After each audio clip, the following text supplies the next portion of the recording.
famille on a le même, donc ça. Tout le monde n'a pas l'air au courant. Pourtant, difficile de ne pas remarquer la présence des handballeurs français à Pornic. Jusqu'à la fin de la semaine, les quadruples champions du monde ont investi la thalassothérapie de la station balnéaire.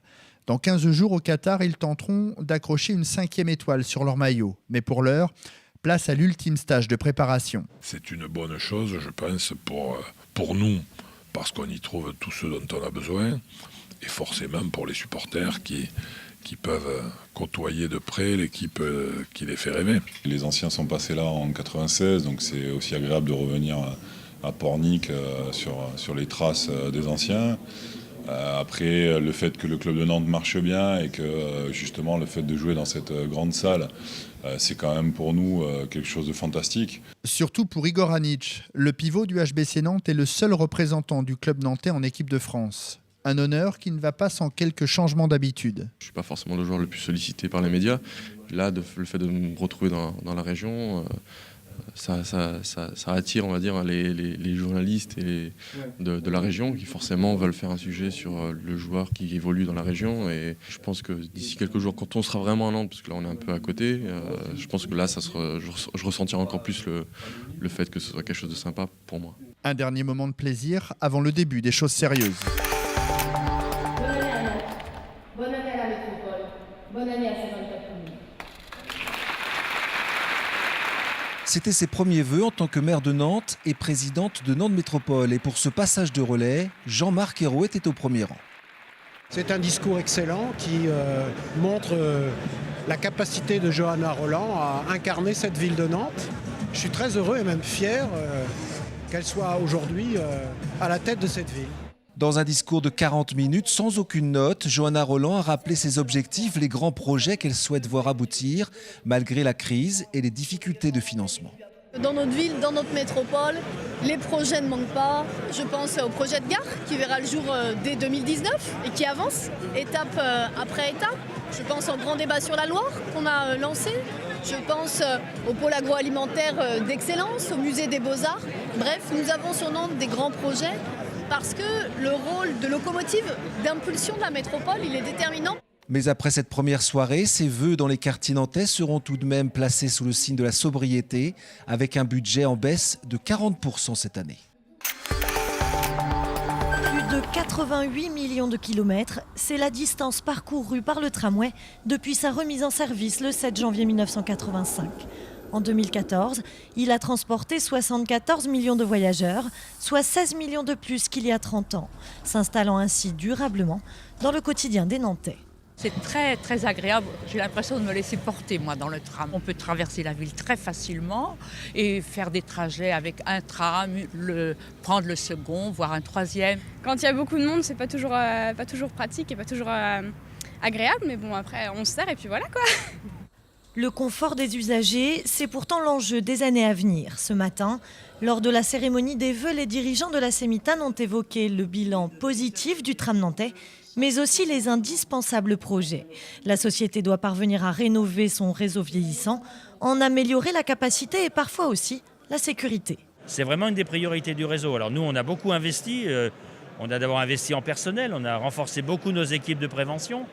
On a aussi amélioré les moyens techniques et puis il y a aussi un vrai travail en collaboration avec l'ensemble des acteurs de la sécurité. Donc les travailleurs sociaux dans les quartiers, l'éducation nationale, la police, la justice. De nombreuses villes, comme récemment Bordeaux et Avignon, n'hésitent pas à s'inspirer du réseau de transport nantais, incluant le tram, les chronobus et le busway. Un modèle qui devra continuer de s'améliorer ces prochaines années. Drapeau en berne et minute de silence ce matin au collège Gaston Serpette à Nantes.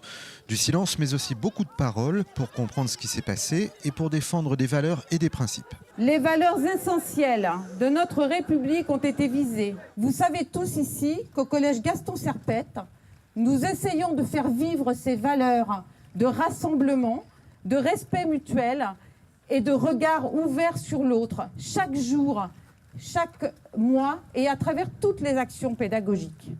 Il faut l'expliquer pour éviter les amalgames et les raccourcis intellectuels qui viseraient à stigmatiser des groupes de population. Mais il faut en parler parce qu'ils sont très intelligents, les collégiens, et ils ont plein d'idées là-dessus. Ils sont très choqués aussi par ces événements-là. Et finalement, ils sont très mûrs et très matures dans la compréhension de ces événements. Nous sommes Charlie! Nous sommes Charlie! Nous sommes Charlie! Je suis Charlie, ça veut dire qu'on rend hommage, ça veut dire qu'on n'oublie pas, ça veut dire qu'on est tous ensemble pour dire que ce journal ne doit pas mourir. On appréciait tous ces dessins, parfois on était d'accord, parfois non, mais ça représentait quand même ce petit quelque chose provocateur, mais pas trop, et puis c'était vraiment génial. Donc ça va manquer ? Oui, ça va manquer, énormément manquer, je pense. Après l'émotion, comment faire vivre l'esprit Charlie à l'école ? Parmi les pistes, des ateliers de dessin et d'écriture, comme ici où des collégiens avaient déjà travaillé sur les caricatures dans la presse.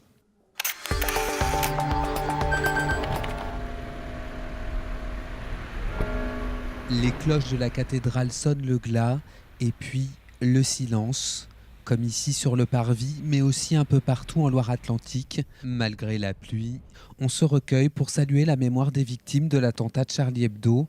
À Nantes, même le tram s'est arrêté. Dans la cour du commissariat Waldeck-Rousseau, près de 400 gendarmes et policiers se sont rassemblés, mais aussi des personnalités politiques, dont Jean-Marc Ayrault. À Nantes, mais aussi à Saint-Nazaire, on est venu faire part de son indignation. Une grosse déception de voir qu'il y a encore des idées extrémistes qui puissent passer et que ça puisse en arriver à un tel acte de barbarie.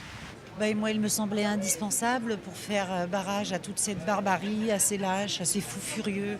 Il y a très peu de mots pour décrire ce que je pense que tous les Français ressentent. En ce jour de deuil national, les drapeaux sont restés en berne en Loire-Atlantique.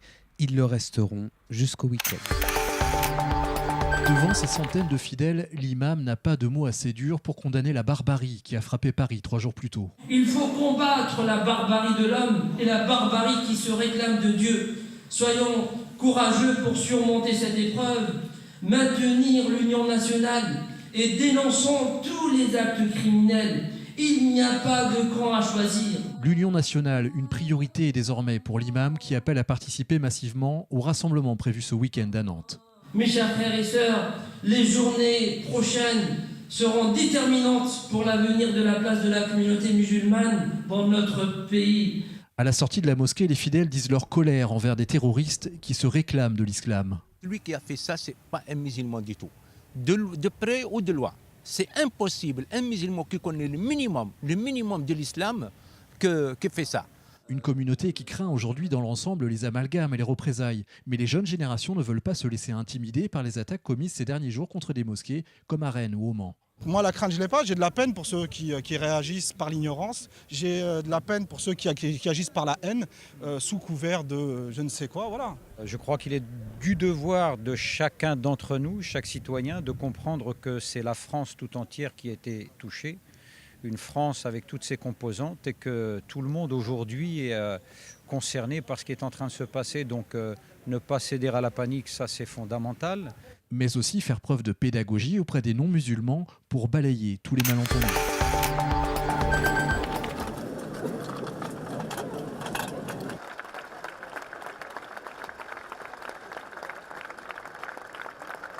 On a été très émus de mercredi à encore aujourd'hui, c'est pour ça qu'on est là et c'est bizarre. C'est très bizarre comme sentiment et on se sent très concerné. Et avant, j'avais pas l'impression d'être aussi française qu'aujourd'hui en fait. Voilà. Oui, je crains moins pour la liberté d'expression puisqu'on nous a montré depuis 3 jours que tout le monde voulait la garder et la défendre plus fort que tout. On nous a moins montré qu'on faisait pas d'amalgame et ça, c'est ce qui me fait vraiment peur.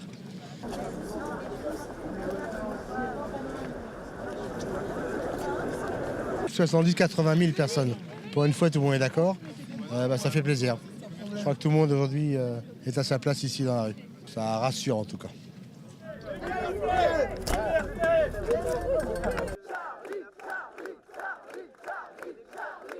C'est important pour nous qu'on soit présents, qu'on fasse voir qu'on est tous ensemble. Je pense que c'est important aussi bien pour les non-musulmans que pour les musulmans.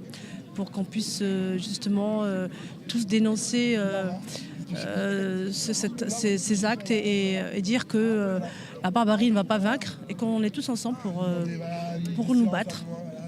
Et on y arrivera, je pense. Je suis sur Nantes depuis une trentaine d'années.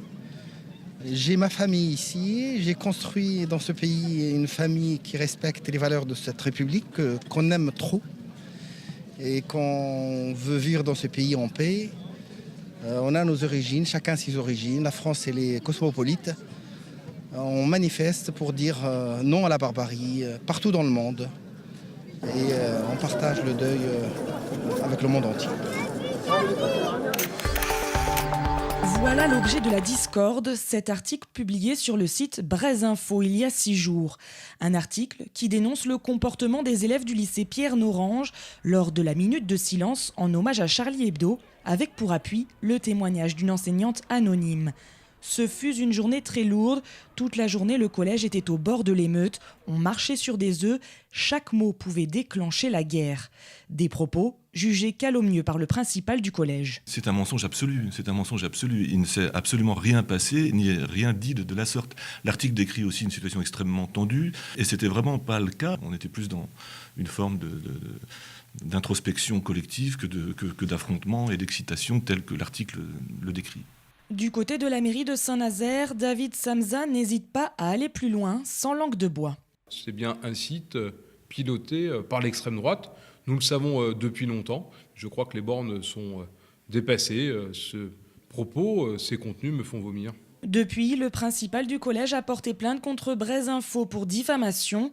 Le journal en ligne, lui, se défend et assume totalement son article. Ce qu'on a relaté à Saint-Nazaire, ça s'est passé dans une centaine d'autres villes en France. Il ne me semble pas qu'il y ait une centaine d'établissements qui aient déposé plainte contre des journaux qui avaient relaté quelques incidents dans les établissements. Donc c'est vrai que nous, ce qui nous a surpris, c'est plutôt la réaction de l'établissement. Demain, Breizinfo prévoit de publier une mise au point, toujours en ligne sur son site internet. La joie des Corsaires au terme d'un match époustouflant samedi soir. Les hockeyeurs nantais ont arraché une victoire bien méritée face à Mulhouse, l'une des équipes les plus coriaces du championnat. Devant leur public, toujours aussi nombreux. Et pour gagner ce match très important, ils ont dû se battre dans tous les sens du terme. La rencontre avait pourtant mal commencé pour les Nantais. Menés au score dès la 6e minute, il aura fallu toute l'énergie du groupe pour inverser la tendance dans le dernier tiers-temps. Score final 5-3 et 2 points de plus au classement qui les conforte dans leur course au play-off. Les Nantais sont 4e.